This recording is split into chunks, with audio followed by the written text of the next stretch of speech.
السلام علیکم عزیز طلباء و طالبات، آپ دیکھ رہے ہیں اردو ادب چینل، اور آج ہم معلوم کریں گے برصغیر ہند کسے کہتے ہیں۔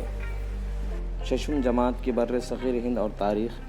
اس سبق میں ہم نے پچھلے ویڈیو میں دیکھا تاریخ کی تشکیل اور جغرافیائی خصوصیات، بھارت کی جغرافیائی خصوصیات، اور آج ہم دیکھیں گے برصغیر ہند۔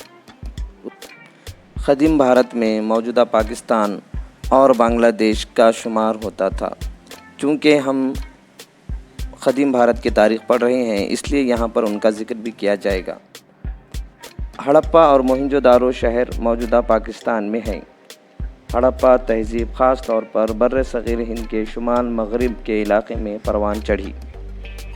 افغانستان، پاکستان، نیپال، بھوٹان، بنگلہ دیش، سری لنکا اور ہمارا ملک بھارت، ان ممالک کو ملا کر جو زمینی علاقہ وجود میں آیا اسے جنوبی ایشیا کے نام سے جانا جاتا ہے۔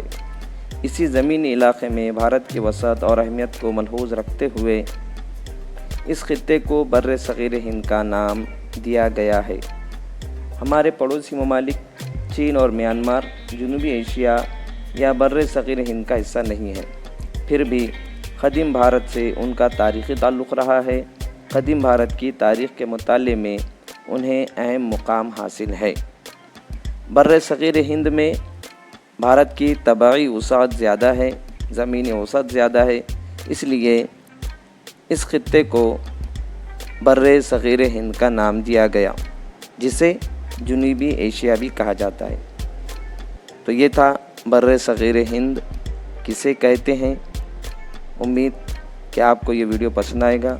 میں محمد ابرار علی خان، مددگار معلم فیض العلوم پرائمری اسکول، اس چینل کو سبسکرائب کیجئے اور لائک اور شیئر کیجئے۔ شکریہ، جزاکم اللہ، اللہ حافظ۔